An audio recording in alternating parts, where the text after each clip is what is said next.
got my laptop today. Am I a fancy boy? I am a fancy boy.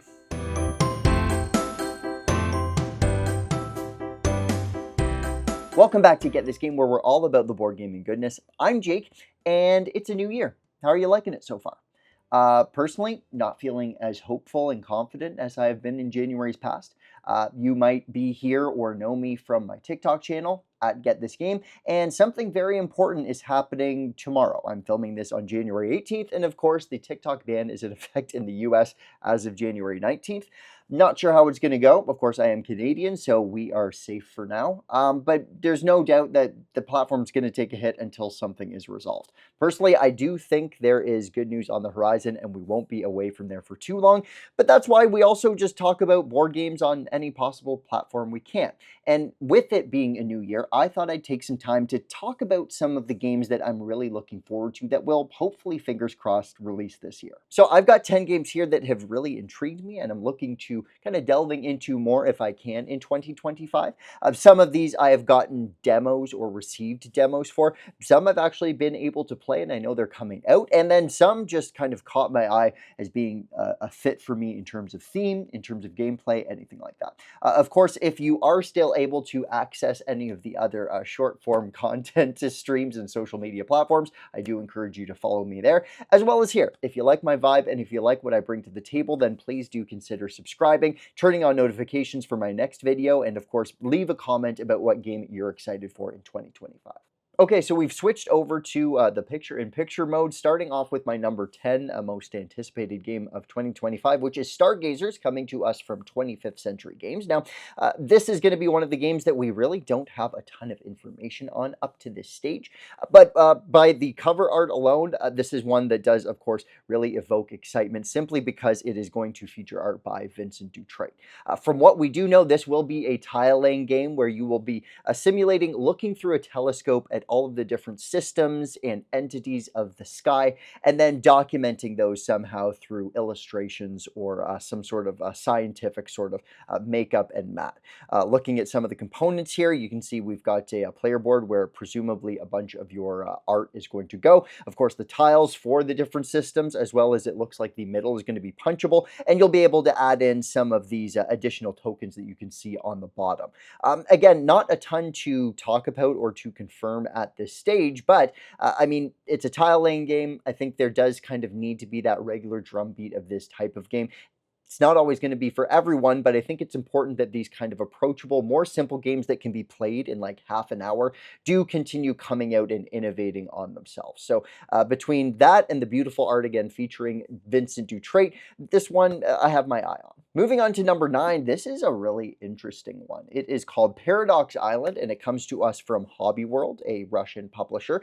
Now, the theme is a little bit hard to describe here, and just looking at the art of the box cover, what the heck is going on? I will try to explain. Basically, this is a sort of one versus many style game, but it's actually one versus many versus many versus many. And what I mean by that is one person is going to kind of play as the controlling entity of this island. They are going to be the only ones that actually can see what the island is laid out, and all of the different hazards and different spaces on the board are going to be able to do. Everyone else has to then deduce, ask questions, and then keep track of all of the different kind of happenings on the island so that they can figure out exactly what's going on and then try to escape successfully. Now, I think I like the idea of one versus many games a lot more than I necessarily in practice. I just don't get a lot of these to the table. Maybe the one exception is a game like Mysterium, where one person plays as the ghost, but in that case, you are actually helping out everyone around the table as opposed to being against them. What really attracts me about Paradox Island is that not only is the person who is kind of the game master or the one who can actually see the entire map playing against all the other players, it is still a competitive game for everybody else sitting around the circle. They aren't just trying to work together to all get off the island safely or win. They are also working against each other. So they have both the game master sort of entity to deal with as well as the other players. So that combination really intrigues me. Again, I don't know if this is necessarily going to be one that is going to be as easy for me to get to the table with my regular gaming group, but if I do get the chance, maybe be at a convention or otherwise, I'm certainly willing and interested to kind of delve into this system further.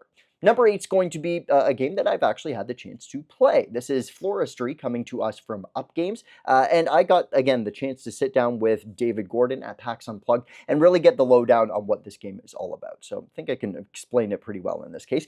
You are going to be bidding on these domino-style tiles that feature different colored flowers on them. You are going to be, once placing those bids and securing those tiles, adding them to your little player board against one other person, and you're trying to group flowers of the same color together. The more flowers together, the more points you will score.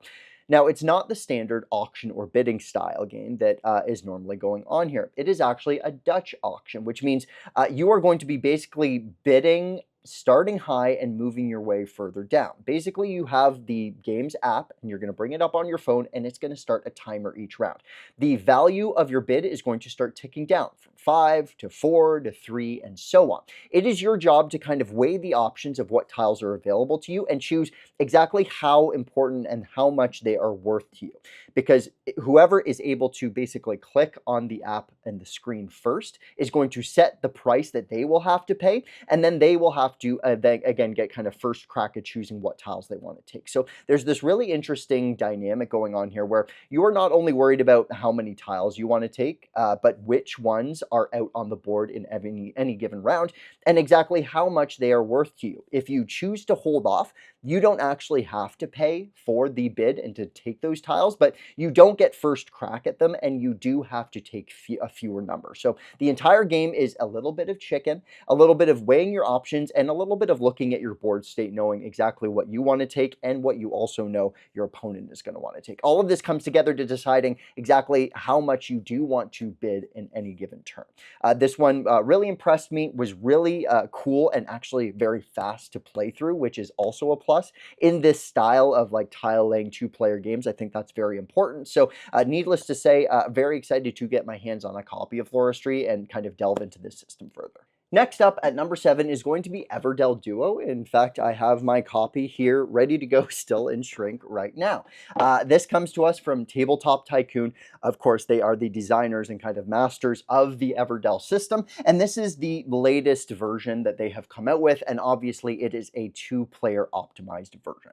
So looking at all of the components here, there's a lot going on, but from what we have gathered, it is very much the core Everdell system kind of optimized so that things are a little bit tighter, a little bit more tug of war-y as 2 players are vying to collect up resources and then to ultimately use them to pay for cards to add to their tableau. As you can see in that right image, there's even some crossover from some of the animals in the original game, like the Architect and the Woodcarver, as well as some additions and new ones from some of the expansions and maybe even some very unique ones. What is different here is, of course, there's the similarity of using resources to play cards from your hand into your tableau, but you also have the chance to, again, purchase from the market, but only the cards that are ever available and kind of connected to those sun and moon kind of standees are going to be available for that round. Every turn or every round, those sun and moons are going to move, thus kind of changing up how you are going to be able to access certain cards, and it will basically kind of make you tactily change your strategy as you go. Of course, I am a big fan of Everdell. It is among my kind of top board games of all time. Love playing this with my wife especially, so needless to say, a kind of 2-player optimized version really gravitated us towards it, and it was actually, I think, the first game we actually purchased at PAX Unplugged. Really curious to see what some of the new kind of mechanics get added in here. There's going to be some certain events and kind of first past the post scoring objectives, I think, that you can see here, very much like in the original game, but very curious to see just how those kind of come together and interact with one another in this much tighter and likely more punishing system, just because, again, your options are going to get a lot more narrow given that you're kind of restricted in which cards you're able to buy each round. Number 6 is going to be Foxpaw. Now, caveats here for days. I do need to call out that this one isn't on my list so much because I'm excited to test it, try it, and play it, and more because I just want to watch the world burn and see exactly what is going to go on with this game. If you have paid any sort of attention to BGG or like the board gaming community, and if you have 2 eyes and look at the box art, I think you can pick up on the IP that this game is obviously trying to emulate, slash just completely rip off. Yes, this is a Harry Potter style game, right down from the crest to the fact that you are going to be wizards students in a school of magic and witchcraft. This comes in the form of a worker placement style game where you're going to be moving to different spots on the board to kind of attend classes and do tasks, collecting and having the chance to kind of adjust and kind of secure very magical familiars that will serve you as kind of souped up workers that you can place in later rounds. Um, Look, this is such a weird situation. I know the Kickstarter is out, but I also know that this game got absolutely review bombed. I think as of recording, it's sitting at like a 3.7 out of 10, despite having no one actually been able to sit down potentially and play a full game of this. I feel it's very likely that over 200 people have already played this and rated this. I think it's getting review bombed, right? So I don't know what the future of this game holds. I don't know if it is going to stick around, if any lawsuits are going to come into play. Um, it's kind of a shame because there's actually a lot here that I think kind of resonates with me. Like viticulture, you have kind of a daytime one half section of the board where you can place workers, and then you kind of have to make that decision of how much you want to hold on to make other decisions and open up other worker placement spots during the nighttime. That kind of limited selection worker placement is one of the things I love most about viticulture and the decisions that kind of come therein. There's some cool stuff here. Again, that familiars, being able to recruit them so that they kind of become custom super powered workers for later rounds. I find that interesting, but I just don't know if I can justify actually playing this given just how plagiaristic it is, if that is a word. At any rate, it has certainly gotten everyone's attention, for better or for worse. Sometimes any publicity is good publicity. Whether or not that leads to more bad publicity and thus kind of this game not being made or running into more issues remains to be seen. But needless to say, this has turned some heads, including mine. Number 5 is another game that I actually have played and actually was kind of provided a virtual copy for review. So thank you to Brotherwise Games for providing that. This is Super Boss Monster, the kind of successor to Boss Monster, with some kind of souped up elements and rule sets and mechanics compared to its original game. Here, once again, you are playing as kind of monsters and big bosses, big bad evil guys in a kind of standard, this time 16-bit video game. Basically, what you're doing is you are purchasing and kind of drafting cards to add to your dungeon. They represent the different rooms and traps and elements that will make it hard for heroes to make their way through and actually get to the end. So you have this kind of first phase where you are using your little workers to move into different sections of this board and the market to use special abilities, maybe buy up some cards. And then the second half of the game actually sees you setting up your dungeon and putting it in action as you have maybe taken on some new heroes that are going to end up having to try to work through their dungeon. If you are able to completely drain their HP using your room's different abilities before they get to the end, well, then they are going to be worth points for you that are ultimately going to drive the end of the game. I had a great time with this one. I'm really excited to not maybe play it on Tabletop Simulator anymore, actually playing it in real life, because I think the art style here is super charming. The different components really shine and look good on the table. This was also a really cool system in that it isn't necessarily a deck building game as much as it is truly a dungeon building game. So, and I think it was kind of a cool element here in the same vein as like a game like Furnace, where most of the fun is kind of choosing how you are going to set up your dungeon, and then you kind of see how that dungeon or engine comes to life and how good you have done a job of setting things up when those heroes eventually make it through. Again, this is one that I have played already, but certainly excited to get it back to the table this time in real life. Number 4 is going to be March of the Ants, another game that I saw at PAX Unplugged. Granted, I only got a kind of demo of it at the table, but a really interesting theme here where you are different ant colonies, basically looking to take over different parts of this kind of growing tiled map, upping and kind of improving the genetics of your ant colony to gain special abilities that are going to make the additional kind of new actions that you can take in the game better, and then kind of all culminating in a bit of this kind of area control component once you are kind of outside of that great tunnel and into the wild. It's a bit of area majority here. It is a bit of worker placement. It is a bit of kind of tableau building with this different ability. And just the theme was really charming, and how it kind of all was laid out on the table for me really resonated with me when I got this kind of top to bottom demo. It fits really well, I think, into that light to medium weight kind of class that I think a lot of nature games lately have kind of slotted into, in the same vein of games like Wingspan or like Cascadia. Not saying that those are necessarily going to stack up to those very popular games, but I was incredibly kind of charmed by this game. It was interesting. There's enough going on here wrapped around a theme that also resonates with me that I want to know more and I want to find out more. So number 4 is going to be March of the Ants. Number 3 is a bit of a weird one, but that makes it all the more interesting to me. This is Vantage by Stonemaier Games. Now, Vantage is definitely a bit of a foray into new territory, both figuratively and literally, for Jamie Stegmaier, in that it is going to be a kind of epic, adventure-driven, exploration-driven game that is actually also a campaign.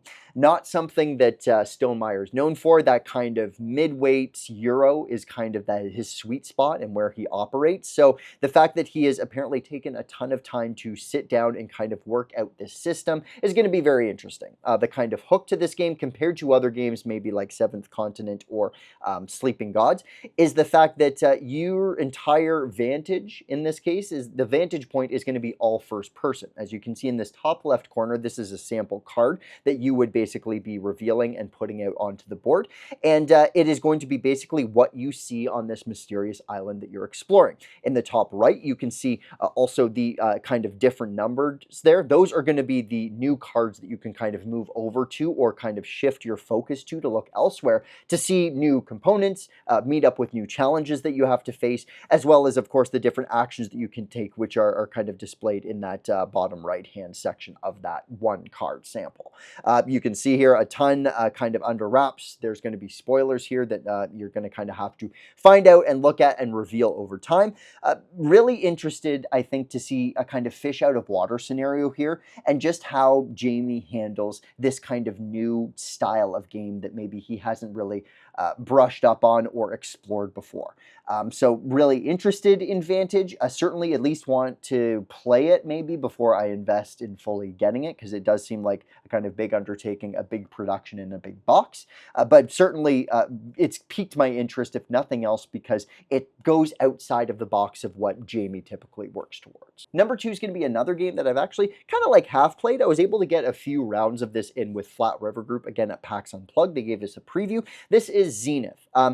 Best way I can describe it is it's very much a tug-of-war game, where the theme probably isn't going to matter as much as the card play and the gameplay. Basically, you have this board. You're going to be playing in a 1v1 or a 2v2 set on teams, and basically you're going to be playing out cards that ultimately result in you manipulating the different colored discs that are out on the game board, trying to obtain them and bring them all the way to your side of the table so that you can work towards the victory condition of having, I think, a total of 5 unique discs on your side, or 3 of the same color.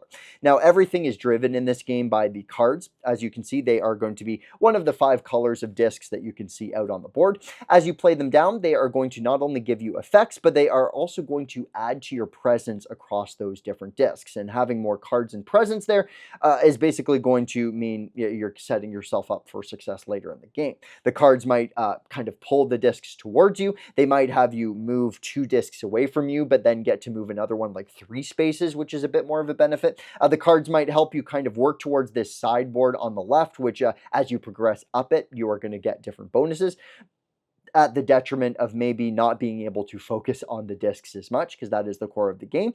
This was one I had kind of zero expectations for going in, but at the end of the day, after getting that short little sample size, really resonated with me. This is now available on BGA, so if you want to kind of get a head start in testing out the card play and how this works, then I would encourage you to do that to see if it's right for you, but definitely excited to dive into this one more. And my number 1 most anticipated game of 2025 is consequently one of the ones I think we know the least about at this point, but I think the theme is just so charming and is what ultimately roped me in. And if you know anything about me, theme tends to weigh out a lot of other aspects of games. And that is going to be coming to of age, coming to us from Ludanova. Now, this has been described basically as the game of life for strategic gamers. You are going to be starting as a kid with a few kind of basic skills, memories, and kind of experiences. And over time, you are going to be using dice placement and dice management, from the sounds of it, to kind of level up yourself, for lack of a better term. Growing yourself to have new experiences, make new friends, make connections, gaining new skills to ultimately, hopefully, help you reach all of your dreams and achievements that you're trying to go for. I mean, hey, look, as a kid, I have to admit, life was my jam. The game of life, I was all about. I played it as much as I could. I played it in real life. I played it on the computer game. Those little like video game CD-ROMs that came in the box of cereal. Yeah, I had that, and I played a ton of it. I just love the idea of getting to kind of go through that simulation of life, maybe getting to take down and go down different roads that you normally wouldn't, all for the sake of kind of winning out. Again, limited information on this one with respect to exactly everything that is going to go on, all the different options that you have. We do know that it will be that kind of dice management and manipulation sort of system. So whether that is dice drafting and dice placement, rolling them and then kind of choosing what they do and how they fuel other actions a la Castles of Burgundy, we don't know. But what I do know is I'm really curious to kind of see this next iteration of this sort of style of game and this theme. And it resonates with me. Maybe it resonates with you too. So that is going to do it for this edition of Get This Game. Hopefully I didn't ramble on too long. Honestly, these are just games that really did catch my eye. There's always a ton of games that come out every year, so I think it does take a lot and it does mean something when one does actually sort of stick out to you, especially when you've been in the hobby for as long as some of you have been. So, you know, just really excited. Again, what do you think of my list? Would love to know what is on your kind of top list of things to look out for 2025. Also, let's make some bets in terms of which of these games maybe aren't going to make it to the end of the year, or maybe going to be 2026 reveals and launches, or maybe even beyond. Foxpaw. But with that said, that's going to be it for me. Again, please do consider subscribing, leaving a comment, turning on bell notifications, and following me on all the social media platforms if they're available to you. And as always, thanks for playing.